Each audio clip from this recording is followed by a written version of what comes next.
This is serious. That's the problem with many people, not only around Yom Kippur, throughout the entire year. They turn to minimize their actions. And the reality, especially when I share my near-death experience, one of the messages I give over is don't minimize your actions. Don't think that you do an action and it's just going to disappear from the world. There comes the day that you have to give an account to your action. Now, of course, I'm talking about the negative ones. The positive ones, they're good. Nothing wrong is going on with the positive. But there's also negative actions. And there's a ripple effect, both on the positive and the negative. But going on to the negative, one should not brush off the actions under the rug. And that's what a lot of people do. And they think if I'm going to ignore it or push it or whatever, it will just disappear. That's why many people, they don't deal with problems. They ignore it. And then it becomes worse and worse and worse. And then when it really is time to deal with it, it was neglected for 20 years. Now go deal with the problem that was neglected for 20 years.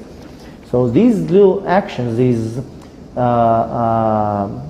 traditions that we do, it's like a wake-up call. It's more like for me to wait a minute, this is not a joke. If I lie now, this is against the universal rules of the Torah. There's going to be an issue here. Because when Hashem created the world, He created the world with rules. That's how Hashem created, and He's not breaking the rules. You can see throughout the last 5,778 years, Hashem never broke the rules. He may be twisted how the creation is, but He never changed the creation.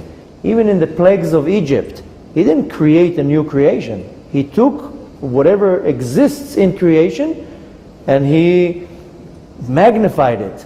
So instead of having one frog, so there's a million frogs. Instead of having three street dogs walking in the street, so now there's 5,000 animals walking in the street. He didn't create a new reality. He took what is created in the universe and changed it, magnified it, or made it extreme. Same thing with the splitting on the ocean. He didn't change a creation. He just moved the water. And we see that throughout the entire history. Hashem made many, many miracles, but He didn't invent something new. Whatever was created in the 6 days of creation, that's it. That's the rules. When we read the book of Bereshit, we see a process of creation. The sun, the moon, the trees, the animals, the fish. But if you're looking at the inner explanation, that's when Hashem laid down the rules. These are the rules of the world, and I'm never changing them, and I'm never going to break them. And Hashem doesn't change or break the rules. So, same way in our terminology, in a country there will be laws. You buy a electronic device, there's rules to it. You can't put it in water, you can't expose it to heat, you can't do this, you can't do that.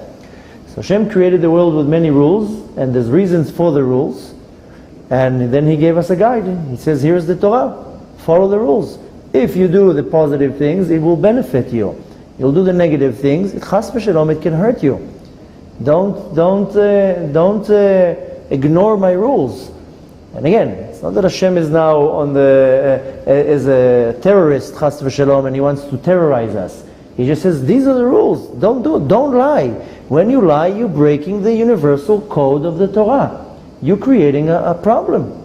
When you cheat, when you slander, when you curse, not you, I'm just saying when we do all these things. Some of the things, they make sense to us. Take a normal human being, he'll say, okay, I understand, stealing is not a good thing to do. Some people, for them, stealing is a total normal thing. Some cultures, killing, it's a total normal thing to kill in their culture. So we don't go by what common sense goes. We go by what the Torah says. Some things make sense to me, not to kill, not to commit adultery, not to steal. Some things don't make sense to me. To eat meat and dairy now, separate the meat and the dairy, doesn't make sense. It's food. Or many other things. Not to drive on Shabbat, not to do this, not to do that. So we have to follow the rules of the Torah and to understand Hashem means business. This is not a joke. This is not a recommendation. And after 120 years, when I go up to Shemayim, they said, oh, really, we were joking. We didn't really mean it. So if the Torah comes clearly to say, then I have to follow it. and all these rituals and all these traditions is to come and to explain to me, listen, this is don't minimize these things. Don't think that if you're going to do something, it will just disappear out of the universe. You did an action, then okay, nobody's killing you. Do tshuva, make a rectification, and follow the rules. So, b'chlal, the entire 10 days of Aseret Yemei Tshuva and Rosh Hashanah and Yom Kippur is to bring the person not to fear that Hashem now is going to barbecue me because I did something. That's not the point of this entire 21 days. It's for me to understand, okay, I did something wrong. How am I fixing it and where am I changing myself? The whole point here is to make me a better person.